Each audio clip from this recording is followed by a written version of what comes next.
রাতের অন্ধকারে অন্যের জমি দখল করে ক্লাব ঘর বানানোর অভিযোগ উঠল শাসক দলের বিরুদ্ধে।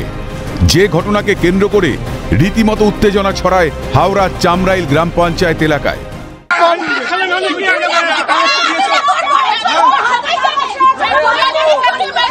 অভিযোগ, দীর্ঘদিন ধরে অন্যের মালিকানাধীন একটি জমি দখল করে ক্লাব তৈরি করার চেষ্টা করছে স্থানীয় শাসক দলের কর্মীরা।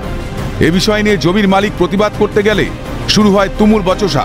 সেই খবর সম্প্রচারের সময় সিএনএ সাংবাদিকের মোবাইল ক্যামেরা কেড়ে নিয়ে ফেলে দেওয়া হয়।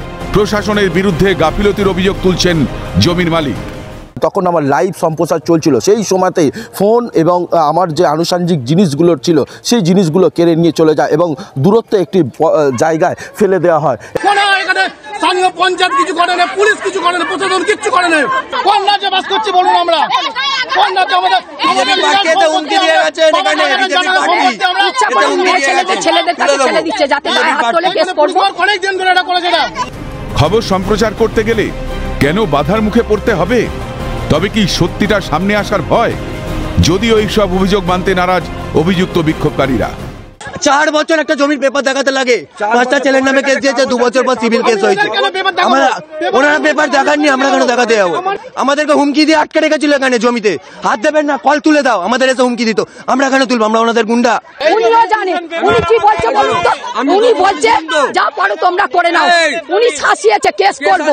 এরা পার্টিকে টেনে আনবে কেন? এখানে রাজ না না না, একদম নয়।